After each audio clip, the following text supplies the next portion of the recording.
আমার কাছে দূরে দেশে বিদেশে ছড়িয়ে থাকা সকল শ্রোতা বন্ধুকে অনেক অনেক স্বাগত জানাই audio story with Moumita YouTube চ্যানেলে। এই চ্যানেলে আজ আপনাদের পড়ে শোনাব গজেন্দ্র কুমার মিত্রের লেখা ছোট গল্প বিপ্রলব্ধা। গল্প শুরুর আগে আমার পুরনো কথাগুলি একবার সংক্ষেপে বলে নিচ্ছি। এই চ্যানেলে যারা আমার গল্প পাঠটি শুনছেন তাদের কাছে অনুরোধ, যদি আমার পাঠ এবং পরিবেশনা আপনাদের ভালো লাগে একটি লাইক করবেন এবং যদি সম্ভব হয় গল্পটিকে আপনাদের প্রিয়জনের মধ্যে শেয়ার করে দেবেন এবং অবশ্যই নোটিফিকেশান অন রেখে চ্যানেলটি সাবস্ক্রাইব করে আমার সাথে থেকে নিয়মিত শুনতে থাকার অনুরোধ রাখি। আর কথা বাড়িয়ে সময় নষ্ট করব না, শুরু করছি আজকের গল্প বিপ্রলব্ধা। সিঁড়ি দিয়ে উঠেই বাঁ হাতি যে ছোট্ট ঘরখানা, সেইখানেতেই কনে বউকে বসানোর ব্যবস্থা হয়েছিল। ঘরের সামনে 1.5 হাত চওড়া ফালি বারান্দা দিয়ে ঘরের প্রবেশপথ এবং সেই দিকেই তার একমাত্র জানলা। যারা বউকে দেখতে আসছিলেন তারা সামনাসামনি অবশ্য বেশ শ্রুতি সুখকর মন্তব্যই করছিলেন, যথা, বা দিব্যি বউ হয়েছে, খাসা চেহারা, আমাদের পুলিনের সঙ্গে বড় চমৎকার মানাবে, পুলিনের শ্যামবর্ণের উপর চেহারা তো খারাপ নয়, তা বউ বেশ হয়েছে, জোড় মিলেছে। কেউ হয়তো বললেন, মনের সুখে ঘর করো ভাই, মনের মতো স্বামী স্ত্রী পেলে তোমরা, এমন ভাগ্য আর কজনের হয়, সুখে স্বাচ্ছন্দ্যে থাকো, আর কি বলবো। কিংবা, এমন না হলে বউ, পুলিন আমাদের খুঁজে খুঁজে বার করেছে তো, মন্দ নয়, এমন রূপ, তাই বড় লোকের মেয়ে, যোগ বুঝেই কোপ মেরেছে আমাদের পুলিন, ইত্যাদি ইত্যাদি। কিন্তু ঘর থেকে বেরিয়ে ওই সংকীর্ণ বারান্দা পেরিয়ে গিয়েই তাদের কণ্ঠে যে ভিন্ন সুর বেজে উঠেছে, তার রেশ সুব্রতার কানেও এসে পৌঁছচ্ছে মধ্যে মধ্যে। যারা বলছেন তারা সিঁড়ির দিকে ঘরের জানলা না থাকায় নিশ্চিন্ত হয়ে মন্তব্য করছেন, কিন্তু যেখানে দাঁড়িয়ে সে মন্তব্য করছেন সেখান থেকে জানলার ব্যবধান এত অল্প যে ওই একমাত্র জানলার ঠিক পাশেই চেয়ারে বসানো সুব্রতার সে কথাগুলো শুনতে কোনো অসুবিধার কারণ নেই। শখ করে বড় লোকের ঘরে ধিঙ্গি মেয়ে নিয়ে এলেন বাবু, টের পাবেন সুখটা। ও মা গো মা, বউ যেন মিলিটারি মেজাজের গো, ওকে নিয়ে পুলিন কি করে ঘর করবে গো। আর কি রূপের ছিরি, যা ওই রংটাই আছে কটা, হাসা মোমবাতি, না মুখের একটা ডোল, না গরম পেটনের সৌষ্ঠব। আরে তুমিও যেমন, ওই বউ পুলিনের ঘর করবে, তুমিও যেমন, যদিও বা করে তো পুলিনকে নিয়ে গিয়ে আলাদা কোথাও ঘর ভাড়া করে থাকবে, শ্বশুর শাশুড়ির সঙ্গে ঘর করবার মেয়ে নয়। আর কি বা এমন পেলে ভাই পুলিন, এই ধারে তো শুনছি এত বড় লোক তত বড় লোক, পাওনার বেলায় তো ঢুঁঢু, কি জন্যে যে পুলিন বেছে বেছে এমন আস্তা কুড়ে হাত দিলে তা জানি না বাবা। এমনই বহু বিচিত্র মন্তব্য সব। পুরুষের মন্তব্যগুলো কম জ্বালাকর, সংখ্যাতেও কম, বরং তার মধ্যে প্রশংসা বা ঈর্ষার ভাগই বেশি। তা পুলিন মন্দ বাগালো না, হ্যাঁ কি বলো, এধারে তো শুনছি বড় লোকের মেয়ে, আখেরের ব্যবস্থা করে নিলে আর কি। হ্যাঁ হ্যাঁ, তা নয় তো কি, অমনি কি আর পুলিনচন্দ্র প্রেমে পড়েছেন? বেশি দিন মাস্টারি করতে হবে না ওকে আর, দেখো শ্বশুরকে ধরে যেখানে হোক আর একটা ভালো চাকরি বাগিয়ে নেবে, ইত্যাদি। সবই কানে আসে সুব্রতার, দুঃখের মধ্যেও হাসি পায় ওর। কে ঠকলো আর কে জিতলো, মানুষে শুধু এই হিসাবটাই সর্বত্র পেতে চায়। জীবনের যেন অনুভূতি নেই, হৃদয়াবেগ নেই, শুধু আছে জমা খরচের হিসেব। কে কতটা পেল এরই ওজন জানতে চায় সবাই, কিন্তু সেইটাই কি বড় কথা নয়? আজ এখন এই মুহূর্তে যেন সুব্রতার মনে হচ্ছে মানুষ বহু অভিজ্ঞতার ফলে ঠিকই শিখেছে কথাটা, যে আবেগই বলো আর অনুভূতি বলো, আসল কথা ওই জমা খরচটাই। পার্থিব সুখ সুবিধাটা কতটা হলো, সেইটাই মানুষের জীবনের সবচেয়ে বড় কথা। লোকের ভিড় কমে গেছে, আর আড়ষ্ট হয়ে বসে থাকবার দরকার নেই। সুব্রতা চেয়ারে ঠেস দিয়ে চোখ বুজে। অসহ্য গরম ঘরটাতে, একমাত্র জানলা, কিন্তু সেখান দিয়েও হাওয়া আসবার সম্ভাবনা নেই, কারণ সেটা বাড়ির ভিতর দিকে। 1.5 হাত বারান্দা আর 4 হাত উঠোন, ফাঁক মাত্র এইটুকু। তার উপর বাড়িতে ইলেকট্রিক নেই, প্রকাণ্ড একটা রেড লাইট জ্বলছে শাঁসা করে, তাতে ঘরটা যেন আগুন হয়ে উঠেছে। সুব্রতার ভিতরের বডিজটা ভিজে, উপরের বেনারসি ব্লাউজটা শুদ্ধ, সবে হয়ে উঠেছে। ঘামে গায়ের চামড়াগুলো যেন কুঁচকে চুপসে গেছে, বহুক্ষণ জলের মধ্যে থাকলে যেমন হয় তেমনই। সমস্ত শরীর যেন আনচান করছে গরমে। এই 20 শতাব্দীর মধ্যভাগেও কলকাতা শহরে এমনও বাড়ি আছে, আশ্চর্য। এখনো এই বাড়িতে ইলেকট্রিক আসেনি। বাড়িওয়ালা থাকেন মফস্বলে, তিনি এসব হাঙ্গামা পোয়াতে রাজি নন। ভাড়াটেদের বোধহয় করিয়ে নেবার সঙ্গতি নেই, কিংবা হয়তো এরা এসব আধুনিক সুবিধাতে আস্থাবান নন। যা মানুষ সব কিছুই ধারণা করা অসম্ভব নয় এদের সম্বন্ধে। অবজ্ঞায় সুব্রতার নাক কুঁচকে ওঠে। ইতিমধ্যে 2-3 জন আবার বউ দেখতে এলেন। আবার সেই সোজা হয়ে উঠে বসা, আবার সেই সস্তার কতগুলো সিঁদুরের কৌটো, কি যেন 2টো নগদ টাকাও দিলে ওরই মধ্যে। সেই নমস্কার করা, মামুলি কতগুলো স্তুতিবাদ, এবং সিঁড়ির মুখে পৌঁছে মন্তব্য। ক্লান্ত ক্লান্ত হয়ে পড়েছে সুব্রতা। মুখে তোমরা মাফ করো, অব্যাহতি দাও, দোহাই তোমাদের, এই অভিনয় আর ভালো লাগে না। তবু রক্ষা, যে মেয়েদের বড় একটা দলকে আগেই খাইয়ে ছেড়ে দেওয়া হয়েছে, তাই এখন সে একটু নিরিবিলি থাকতে পারছে। এইটুকু ঘরের মধ্যে ঠাসা এক ঘর মেয়ে ছেলে, তাদের অধিকাংশই মধ্যবয়সী, অশিক্ষিতা এবং মধ্যযুগীয় মনোভাব সম্পন্না। তাদের মধ্যে আড়ষ্ট হয়ে গরমে সেদ্ধ হওয়া কি শাস্তি! সুব্রতার যেন ডাক ছেড়ে কাঁদতে ইচ্ছে করছিল সেই সময়টায়। মরে গেল না কেন হে ঈশ্বর? ওকে তুমি তখন একেবারে মেরে ফেললে না কেন? এই দুর্বহ অভাবনীয় কষ্টকর জীবন শুরু হওয়ার প্রারম্ভেই ওর জীবনের এই খেলা শেষ হয়ে গেলে সে যে বাঁচত। যে জীবন আছে ওর সামনে পড়ে, যার সিংহধারে প্রবেশ করলো ওরা, সে জীবনের কল্পনা মাত্র করে যেন আকুল হয়ে হাঁপিয়ে উঠল সুব্রতা। নিঃশ্বাস যেন রোধ হয়ে আসছে ওর। সত্যি সত্যি কি এইভাবে এই জীবনের মধ্যেই ওকে কাটাতে হবে চিরকাল? দীর্ঘ, হয়তোবা সুদীর্ঘ, ওর সারা জীবন। অকস্মাৎ ব্যস্ত হয়ে ঘরে ঢুকলো পুলিন। ইস, গরমে তোমার ভারী কষ্ট হচ্ছে না? কোথায় গেল সব? আশ্চর্য, মা না হয় ব্যস্ত আছেন, টুনিটা একটু বসলে পারতো কাছে। হাওয়া টাওয়া, ও মা, হাত পাখাখানাই কোথায় গেল চাই? ও ঘরটা এর চেয়ে ঠান্ডা, মানে আমাদের ঘরটা আর কি। আমি ওই জন্যে বলেছিলুম ওইখানে বসাবার কথাই। বাবার যে কি মাথাতে গেল। ওপাশের বড় ছবিটার পেছন থেকে পাখাখানা বার করে কয়েকবার হুসহুস করে হাওয়া করে পুলিন পাখাটা ওর পাশে রেখে চাপা গলাতে বললে, আমি আবার তোমাকে হাওয়া করছি দেখতে পেলে আর রক্ষা থাকবে না। এই চারিদিক থেকে টিটকিরি ঝড় উঠবে। দেখছি টুনিটা কোথায় গেল।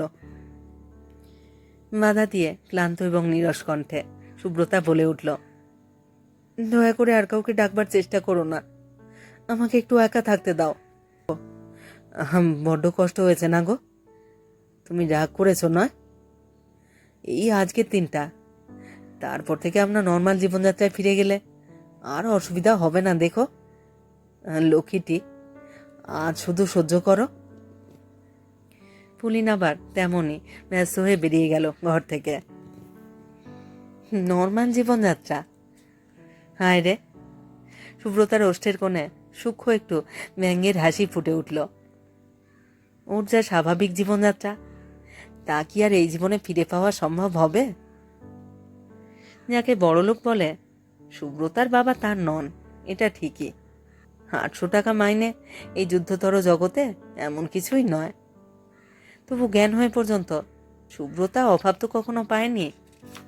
ঘরে ঘরে ইলেকট্রিক পাখা, নাসি চাকর, দামি পোশাক ও শাড়ি, এগুলোকে স্বাভাবিক জীবনযাত্রার অঙ্গ বলেই জেনেছে সে। তাই পুলিনের সঙ্গে বিয়ের কথা ওঠাতে তার বাবা মা যখন ভাবি জীবনের দুঃখময় ছবি আঁকতে চেষ্টা করেছিলেন ওর মানস দৃষ্টির সামনে, তখনও কিছুতে সেগুলো যথার্থ অর্থ বুঝতে পারেনি। কোনো জিনিসের অভাব না থাকলে তার মূল্য বোঝা যায় না। মানুষের জীবনও বোধ হয় তাই। এমনকি আবেগের রাজ্যেও বিরহেই মিলনের পরিপূর্ণ মূল্য নির্ণীত হয়। জন্মাবধি যা সহজে পেয়েছে সুব্রতা, সেগুলো না পেলে ঠিক মনের কি অবস্থা হয় তা তখনও সে বোঝেনি। এবং তার অন্তরের মধ্যে যেটা তখন তার সুখ দুঃখের চরম প্রশ্ন, সেই প্রসঙ্গে ওইসব তুচ্ছ পার্থিব সুবিধা অসুবিধার কথা তোলাতে সে অত্যন্ত বিরক্তই হয়েছিল। সারা জীবনের সমস্ত অনাগত সুখ দুঃখ, আনন্দ বেদনার মালা যখন সে তার দৈতের গলায় পরাতে যাচ্ছে, তখন কি সে বিবেচনা করবে সেই প্রেমাস্পদ অন্তর্দেবতার বাড়িতে কটা জিচাকর আছে এবং ইলেকট্রিক পাখা আছে কিনা? এই কি সংকীর্ণ দেহ সর্বস্ব স্বার্থবুদ্ধি ওদের? ছি! সেদিন ওদের এই আশঙ্কায় দৈহিক সুখ দুঃখকে প্রাধান্য দেওয়ায় সুব্রতার সারা মন বিদ্রোহী হয়ে উঠেছিল। সে বলতে বাধ্য হয়েছিল, কি বলছো বাবা? যখন আমার সমস্ত জীবন নির্ভর করছে এই একটি প্রশ্নের উপর, তখন ওইসব তুচ্ছ কথা ভাববো বসে? আমার কষ্ট হবে তাই তোমরা ভাবছ, কিন্তু ওকে না পেলে সারা জীবনটা আমার ব্যর্থ মনোময় হয়ে যাবে। তা একবার ভেবে দেখেছ? এখন কি ওইসব সামান্য সুখ সুবিধার কথা ভাববার সময়? জীবন মরণের প্রশ্ন যেখানে, সেখানে ওগুলো কি নিতান্তই হাস্যকর যুক্তি নয়?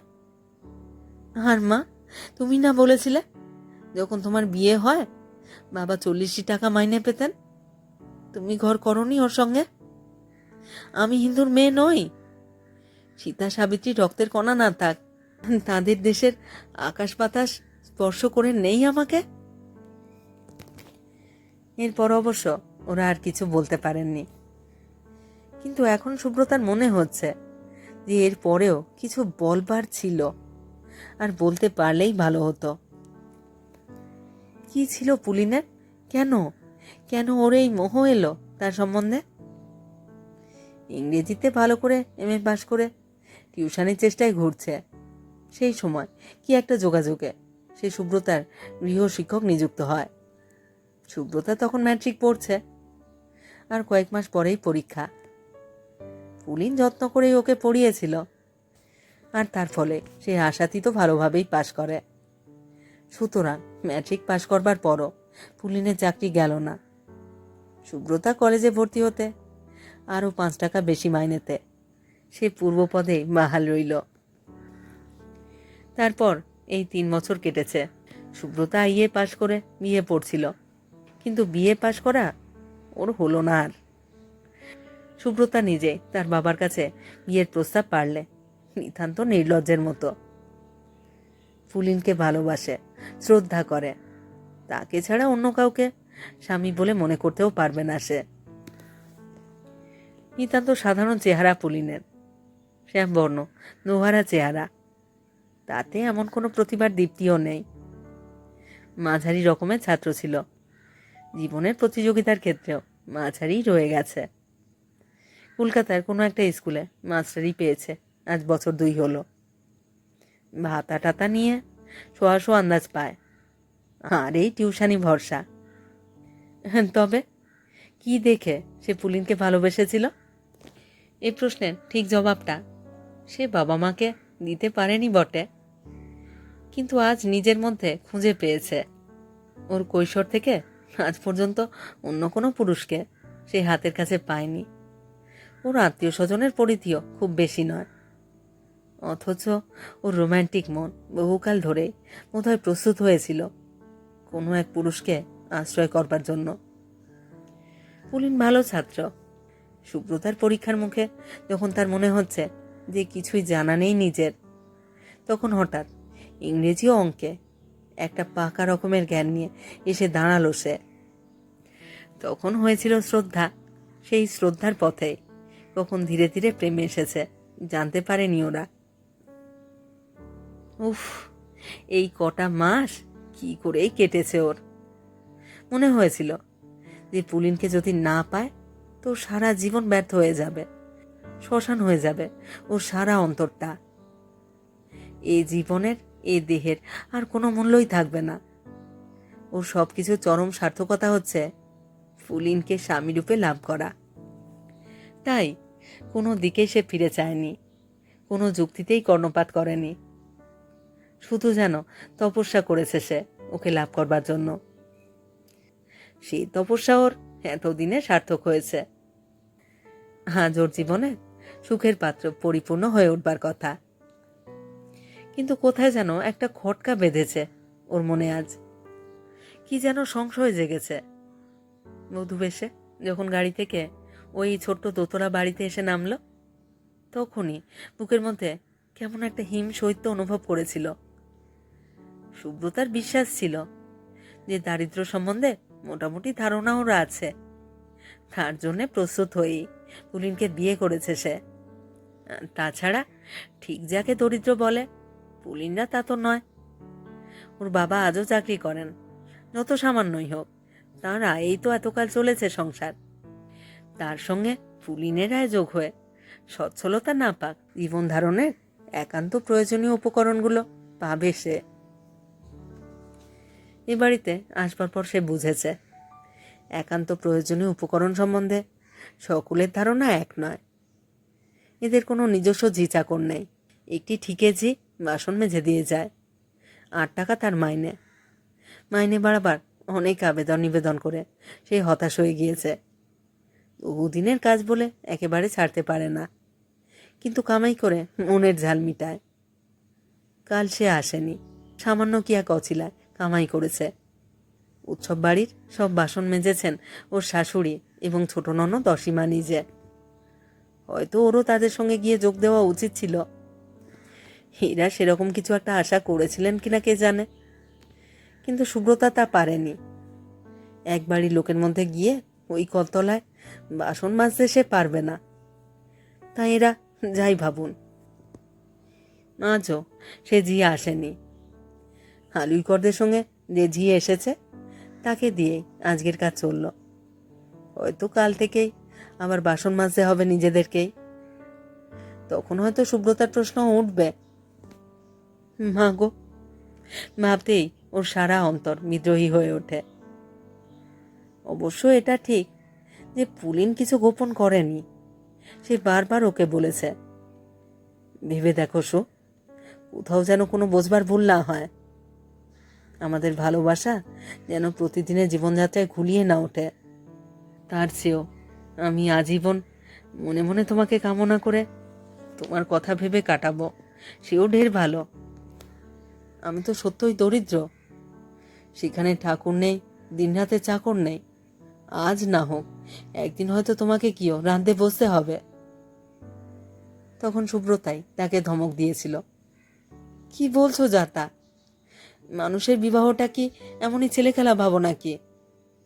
যেখানে দুটি আত্মার মিলনের প্রশ্ন, সেখানে ওইসব তুচ্ছ দৈহিক স্বাচ্ছন্দ্য আর বিলাসের কথা ভাববো? হিন্দু মেয়ের একই অধঃপতন হয়েছে। আমাদের এই জন্ম জন্মান্তরের সম্পর্ক তা জানো? সুব্রতা একটা দীর্ঘ নিঃশ্বাস ফেলে নড়ে চড়ে বসল। কোনো মতে এখান থেকে ছুটে বেরিয়ে যাওয়া যায় না? যে কোনো একটা জায়গায় মুক্তি, শুধু মুক্তি চাই। সারা জীবন না হয় সেও মাস্টারি করে কাটাবে, যা হোক কিছু লেখাপড়া তো শিখেছে। তবু এই বাড়িতে এই আত্মীয়দের সঙ্গে সারা জীবন কাটাতে সে পারবে না। জন্ম জন্মান্তর সেই কথা থাক, এই একটা জন্মের সম্পর্ক থেকে মুক্তি পেতে পারলেই সে বাঁচে। শাশুড়ি এলেন। মা, একলাটি বসে আছো? আহা, এতক্ষণ খবর নিতেই পারিনি। বড্ড কষ্ট হচ্ছে না? এই ঘরটাও একটু বেশি গরম। চলো মা, খাবে চলো। মাফ করবেন, আমি আজ কিছুই খেতে পারবো না। ও মা, সে কি কথা? বেলা তো শুধু হাতে ভাতে করেছ, বিকালে জলখাবার শুদ্ধ খাওনি। যা হোক কিছু একটু মুখে দিতে হবে তো। না, আমাকে মাফ করবেন, ভীষণ মাথা ধরেছে। এখন যদি খেতে চেষ্টা করি তো অসুখ করবে। ও মা, তা বলে কিছু খাবে না? অনুরোধ উপরোধের একটা স্রোত বয়ে গেল। যত পিড়াপিড়ি করে সুব্রতা ততই কঠিন হয়ে ওঠে। বড় বড় জেদি বাপু, অতই বলো। ক্রমে যখন বোঝা গেল সুব্রতাকে কিছুই খাওয়ানো চলবে না, তখন তারা হাল ছেড়ে দিলেন। তারপর ফুলসজ্জার নিয়মকর্ম। যদিও বেনারসি কাপড় জামা ছেড়ে দেশি সাদা শাড়িখানা পরে সুব্রতা কিছু সুস্থ হয়েছে তখন, তবুও তার মুখের ভাব এমন কঠিন হয়ে রইল যে সমবয়সী ননদ ও জায়ের দল কিছুমাত্র উৎসাহ পেলে না। নানা রকম প্রগল্ভ হাস্য পরিহাস ঠোঁটের প্রান্তে এসেও থেমে গেল, বরং রসনাতেই শুকিয়ে গেল বলা যেতে পারে। যে নিজে স্বেচ্ছায় এ বাড়িতে এসেছে পৃথিবী শুদ্ধ সমস্ত আত্মীয় স্বজনের মতের বিরুদ্ধে, যে নিজে এই দারিদ্র্য এবং পৃচ্ছতা বেছে নিয়েছে, তার কি এমন অসন্তোষের কারণ ঘটল কেউ বুঝলে না। শুধু বধূ যে সুখী নয়, তার মনে যে কোথাও একটা বিরাট গোলমাল বেঁধেছে, এইটাই ক্রমশ সকলকার কাছে স্পষ্ট হয়ে উঠল, এমনকি পুলিনের কাছেও। সুতরাং যে বিবাহে খুশি এবং কৌতুকের পাত্র উপচে পড়বার কথা, পরিহাস ও রসিকতার অজস্র কারণ উপলক্ষ যেখানে বর্তমান, সেখানে এমনি করেই একান্ত গাম্ভীর্যের মধ্যে দিয়ে নিঃশব্দে সমস্ত লোকাচারগুলো কোনো মতে সেরে নিয়ে এ অস্থির দল ক্ষুণ্ণ মনে বেরিয়ে গেলেন। কনপূর্বের উৎসব বাড়িতে কোথায় একটি বিষাদ ও সংশয়ের ছায়া ঘনিয়ে এলো। কিন্তু নিজের এই কাঠিন্যে শেষ পর্যন্ত সুব্রতা নিজেই অপ্রস্তুত হয়ে পড়ে। সত্যি তো, তাকে সতর্ক করবার চেষ্টা তো সবাই করেছিল, সেই এসেছে জোর করে, কোনো সাবধানবাণীতে কান না দিয়ে। তার জন্য যদি ফল ভোগ করতেই হয় তারই করা উচিত। মিছিমিছি এদের আনন্দ উৎসবটা মাটি করবার তার কি অধিকার ছিল? এই বাড়ির বড় ছেলের বিবাহ তো আর হবে না। মনে মনে অনুতপ্তই হয়ে ওঠে সুব্রতা। ভাবে সে ক্ষমা প্রার্থনা করবে পুলিনের কাছে। পুলিন এসবের খবর রাখেনি, তারও মনটা কঠিন হয়ে উঠেছে ততক্ষণে। সত্যিই তো, সে কিছু নিজের অবস্থা গোপন করেনি, সবই সে জানিয়েছিল, জানাতে চেয়েছিল। আর এই কি তার দ্বৈতার ঐকান্তিক প্রেম, যা ক্ষণকালের দৈহিক অস্বাচ্ছন্দ্যে ভেঙে পড়ে? সবাই দৌড় ভেজিয়ে চলে গেলে সে উঠে উত্তরের জানালাটার কাছে গিয়ে সিগারেট ধরায়। কিছুক্ষণ নিঃশব্দে ধূমপান করবার পর যেন কতকটা মানসিক শক্তি সঞ্চয় করেই সুব্রতার সামনে এসে দাঁড়ায়। সুব্রতা চুপ করে বসেছিল খাটে, দূরের ঘিয়ের প্রদীপটার দিকে চেয়ে। তবু সে পুলিনের আগমন টের পেয়েছে। এইবার কি বিবাহের পরে তাদের প্রথম প্রণয় সম্ভাষণের অবসর এলো? এতক্ষণ পরে মনে মনে সেই কৌতুকই অনুভব করে যেন। পুলিন কি বিষম নার্ভাস হয়ে পড়েছে? কিছুতেই কি ঠিক করতে পারছে না কি কথা কইবে?